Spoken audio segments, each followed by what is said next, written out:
real slow, you can still go. Even when there's no hope, you can still go. I never answer to no, man, I still go. Go, go, go, go.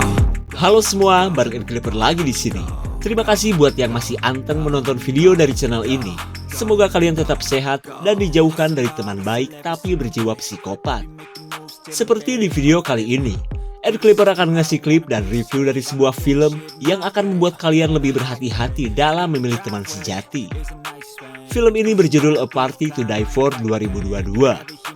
Berawal dari niat untuk meniti karir di kota besar, Sadie si tokoh utama malah berkenalan dengan wanita modis tapi berjiwa sadis. Hingga seiring berjalannya waktu, mereka menjadi bestie yang akan selalu berhubungan dengan kepolisian. Mau lihat kelakuan duet maut ini? Tonton sampai habis, subrek dan kasih tahu bestie-bestie kalian. Cerita berawal dari kelakuan si duet maut bernama Sadie dan Jess yang akan membuang jasad seseorang pada malam Halloween. Saat kelakuan mereka dilihat orang-orang, Jess malah meninggalkan Sadie yang kabur dengan berjalan kaki, nyeker lagi, dan entah apa yang telah mereka lakukan. Mari kita cari tahu dengan mundur ke beberapa hari sebelumnya.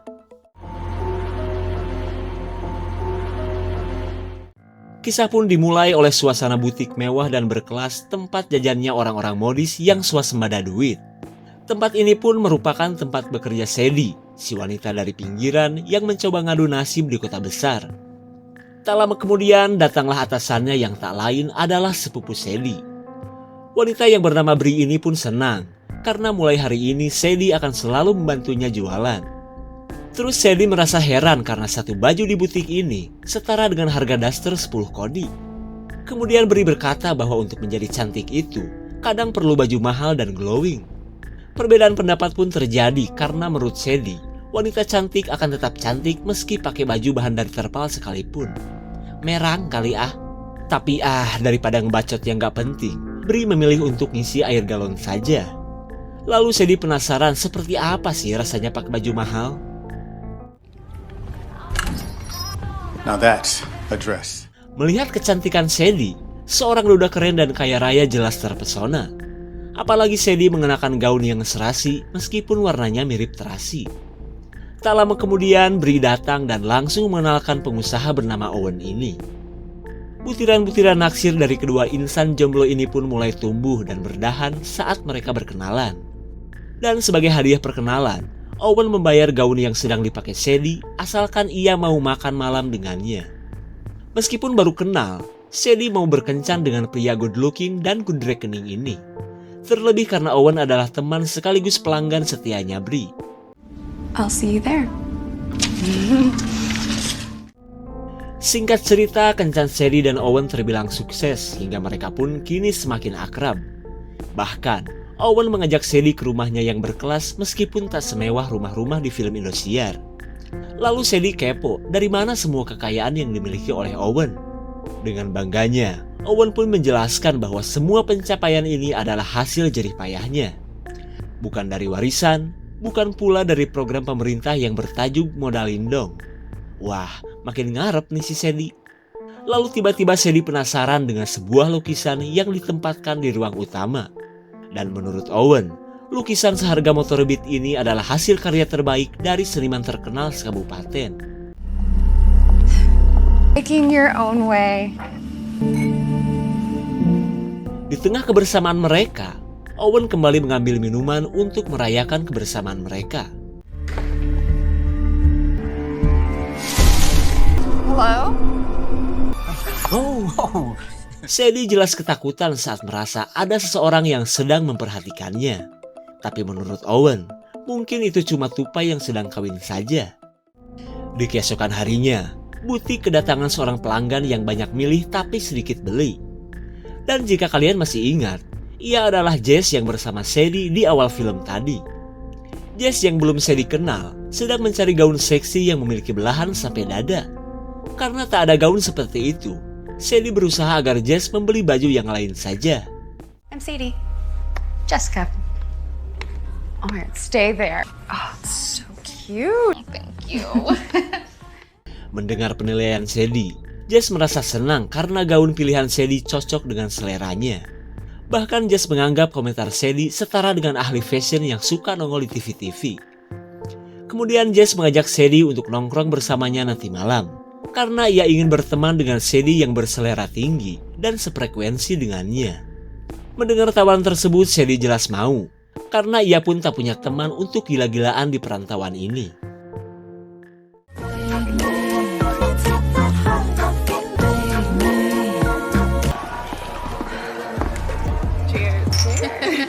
Saat berada di keramaian klub, Sadie yang sebenarnya ndeso bersikap sok dan seolah sudah biasa nongkrong di tempat beginian.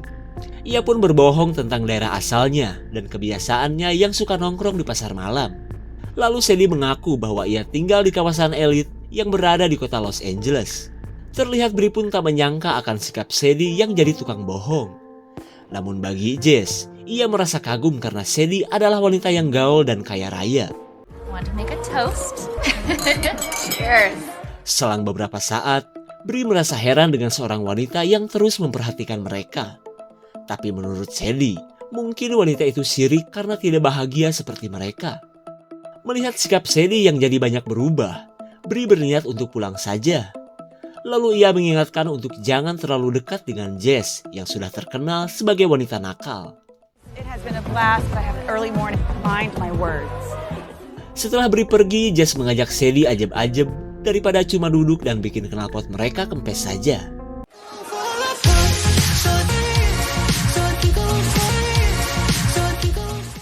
Singkat waktu, Jess yang akan beranjak pulang ditemui orang yang akan menagih cicilan pesmet listrik yang sudah lama menunggak. Namun Sadie menyangka bahwa Jess sedang diganggu pria hidung belang. Dengan sedikit gerakan dari tutor di YouTube, Sadie berhasil membuat pria itu sempoyongan. Kemudian Jess menyayangkan aksi Sadie yang bukannya membunuh pria itu saja. Jelas Sadie tak menyangka jika kenalan barunya ini ternyata berjiwa psikopat juga. Dan tak lama kemudian, si A.A. Owen menghubungi Jess agar segera menemuinya. Sementara Jess yang lumayan sirik berusaha terlihat bahagia dan menyudahi keseruan mereka saja.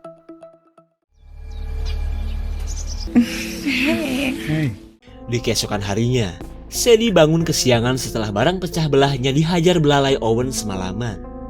Lalu Owen mengatakan akan rencananya yang akan pergi untuk urusan bisnis dengan para juragan lele.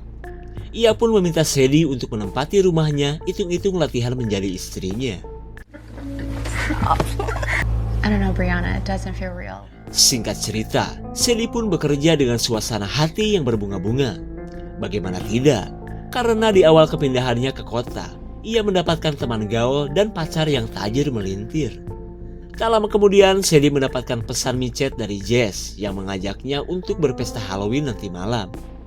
Sadie yang bersemangat pun jelas tak mungkin melewatkan kesempatan untuk bersosialita dengan wanita-wanita elit kota.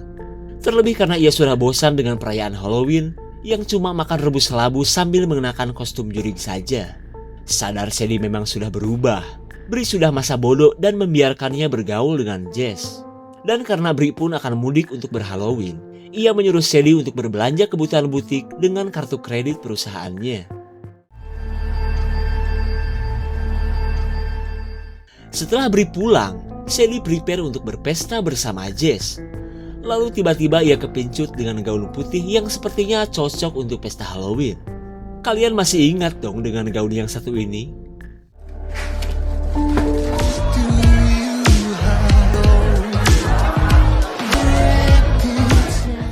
Di tengah kemeriahan pesta, wanita yang kemarin masih saja memperhatikan Jess dan Sadie. Entah siapa wanita ini. Sementara Jess dan Sadie kini sedang berkenalan dengan pria tampan tapi tak pernah keramas. Tapi meskipun demikian, pria bernama Justin ini kaya raya dan seorang pecandu tepung oleng. Dan itu berarti ia layak nongkrong bersama Jess dan teman-temannya. Namun karena sudah hampir subuh, Jess meminta Sadie untuk mengajak mereka menginap di rumahnya. Wah, gawat nih, gak mungkin dong membawa mereka ke kontrakan. Dan hingga pada akhirnya, Sadie yang tidak mau terlihat miskin membawa mereka ke rumah Owen saja. Saat berada di rumah Owen, Sadie teler parah karena kebanyakan minum fermentasi takokak yang beralkohol. Di saat itu pula, Justin yang ngiler melihat Sadie tak punya nyali untuk mendekatinya. Melihat ketidakberdayaan Justin, Jess berusaha membantu dengan menyuruhnya mengantarkan Sadie ke dalam kamar. Ketika yang lain beranjak pulang, Justin akhirnya berani untuk menuruti saran dari Jess. Aduh, aku mah udah gak kuat mau bobo di sini aja. Is there anything I can do to help? Haling atuh bau hitut. Antara setengah sadar dan banyak telernya, Sadie terus menolak ajakan Justin untuk pergi ke kamar. Company? No. Ketika Justin terus-terusan gagal, Jess memaksa untuk terus melakukannya. Akan tetapi, sikap kekeh Jess akhirnya membuat Justin muak dan menolak saran darinya. Kesal dong malah digituin.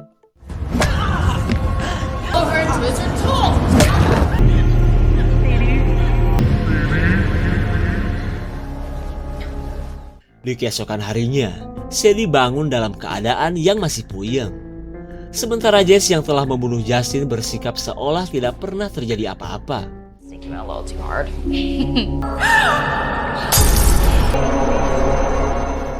Sadie jelas kaget karena baru ingat bahwa semalam Jess telah membunuh Justin menggunakan patung.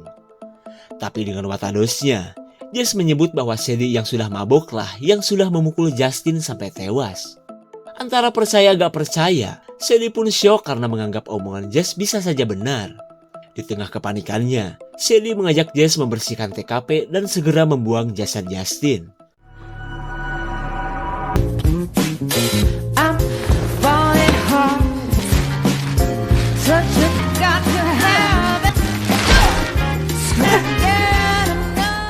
Nah, dari saat ini, kisah mereka di awal film tadi berlanjut. Fine.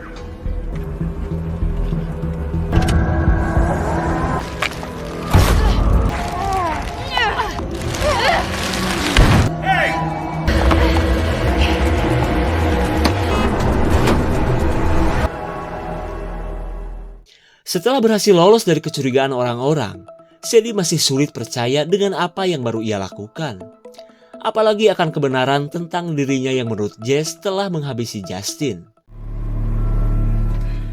Setibanya di kontrakan, Sadie buru-buru membersihkan diri di tengah pikirannya yang masih kacau.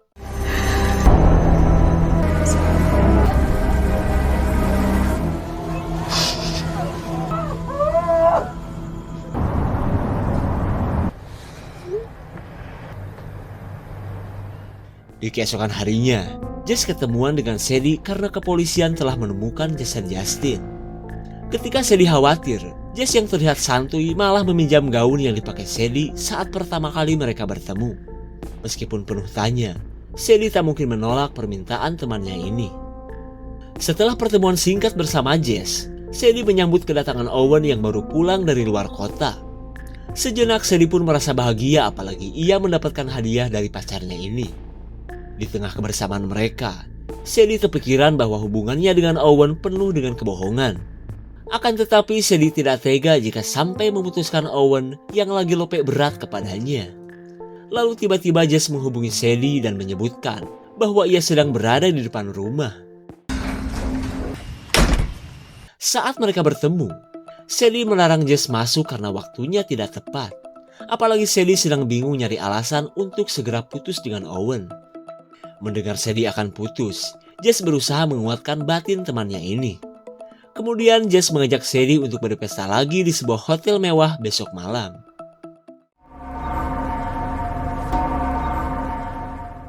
Di hari berikutnya, kita beralih ke para anggota polisi yang sedang menyelidiki kematian Justin. Dari rekaman CCTV di jalanan, mereka sudah mengetahui pelaku bertopeng yang telah membuang jasad Justin. Dan kali ini, mereka akan mengecek CCTV di klub malam untuk mengetahui wajah pelaku yang tentunya adalah Jess dan Sadie. Di malam harinya kita kembali kepada Sadie yang sedang dijemput untuk menuju lokasi pesta. Sesaat sebelum pergi, Jess meminta Sadie untuk jangan terus-terusan galau oleh si Owen. Please deh Sad, jangan gara-gara si Owen punya belalai segede gagang pacul, kamu jadi galau kayak gini. Padahal Sadie sebenarnya sedang memikirkan tentang siapa yang telah membunuh Justin sebenarnya. Tapi sudahlah. Singkat cerita, mereka pun tiba di sebuah hotel mewah tempat para artis Hollywood molor dan kuda-kudaan. Namun Sadie langsung kaget karena semua biaya harus dibayar olehnya. Alasannya si Jess gak bawa dompet. Parahnya lagi, total yang harus dibayar Sadie adalah sebesar $4.000 atau setara APBD kelurahan di kampung halamannya. Dan karena tak punya duit, Sadie terpaksa menggunakan kartu kredit perusahaan untuk membiayai pesta ceringe ini. See, you can't. Prediction. Ketika Jess girang mendapatkan tempat yang ia mau, Sadie mengungkit pembunuhan yang menimpa Justin. Tapi tetap saja, Jess kembali berbohong dan menyebut Sadie lah yang telah melakukannya. Lalu Jess meminta Sadie untuk melupakannya, toh mereka baik-baik saja dan tidak ditangkap polisi.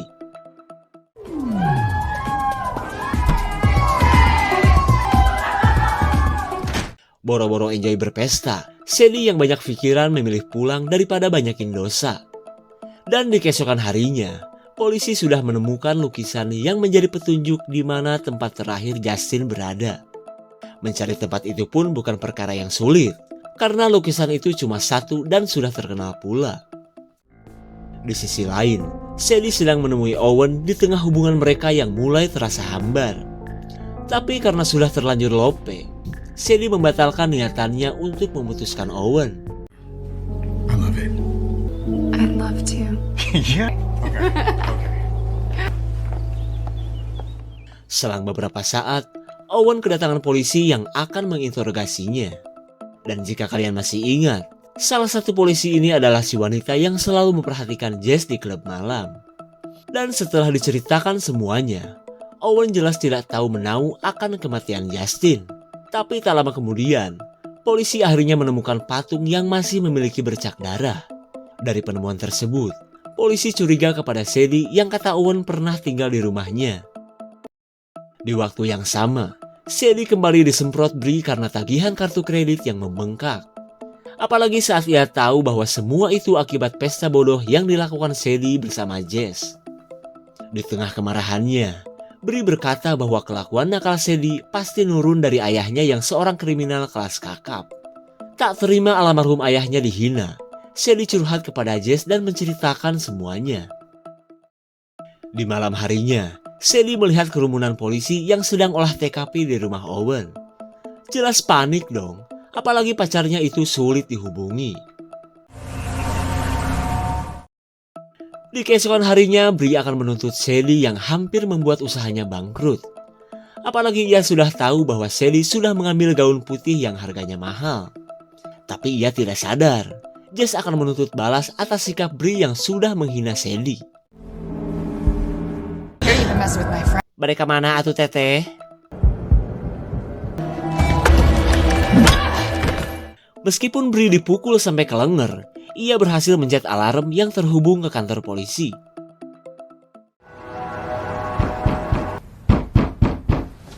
Di keesokan harinya, Sadie ditangkap polisi dengan status sebagai saksi dari kematian Justin. Namun ketika diinterogasi, Sadie yakin bahwa dirinya hanya dijebak oleh Jess. I didn't hurt Brianna. I'm being framed. Jessica Davis. Singkat cerita, Sadie dibebaskan setelah Jess membayar jaminan $100.000.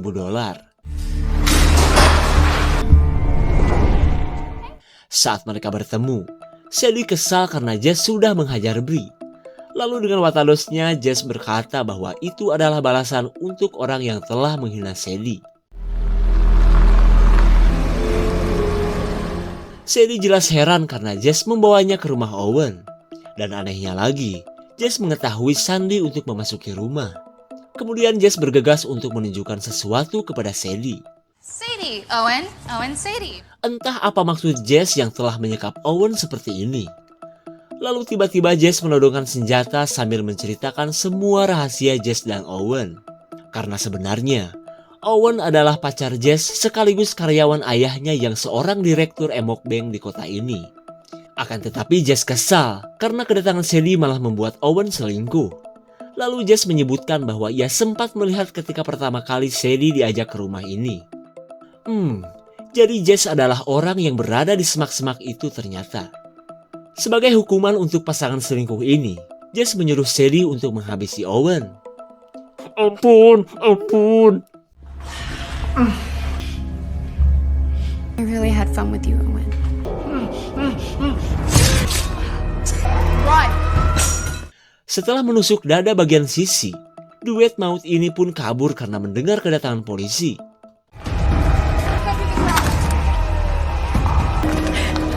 It's over, Dave. Shoot her, Sadie! Sungguh tanpa Jess duga ternyata Sadie sudah bekerja sama dengan polisi. Traitorous lying piece of trash! How could... I'm a liar and a poser. Singkat cerita, Sadie minta maaf atas semua yang telah terjadi. Mereka pun akhirnya saling memaafkan dan berniat untuk ta'aruf sebelum lanjut menikah. Tak lama kemudian, polisi pun berterima kasih karena Sadie sudah membantu kepolisian. Dan ternyata, sewaktu Sadie di rumah Owen, polisi mengajaknya bekerja sama. Karena selama ini kepolisian sedang mengincar Jess yang telah banyak melakukan kejahatan. Singkat cerita, Bree kembali bekerja bersama Sadie setelah melewati kekacauan dari kelakuan Jess. How did you? I told you I'd cover it. Melihat gaul mahal sudah kembali, Bree pun senang karena gak jadi nombok lagi. Ending yang bikin nyenyak tidur juga kan. Dan ternyata, semua ini berawal dari rasa sembokur Jess karena pacarnya selingkuh kepada Sadie. Jess pun begitu niat untuk melakukan pendekatan kepada Sadie terlebih dulu, agar ia bisa leluasa untuk memberikan penderitaan kepadanya. Tapi seiring berjalannya waktu, Jess merasa senang dekat dengan Sadie. Hingga ia pun menginginkan agar Owen saja yang harus mati. Tapi di akhir cerita, Jess pun berhasil ditangkap polisi oleh pengkhianatan yang dilakukan bestinya sendiri. Sementara Sadie akhirnya menjadi orang baik dan hidup bahagia bersama Owen. Segitu saja untuk klip dan review kali ini. Tonton video Clipper lainnya ya. Terima kasih dan sampai jumpa.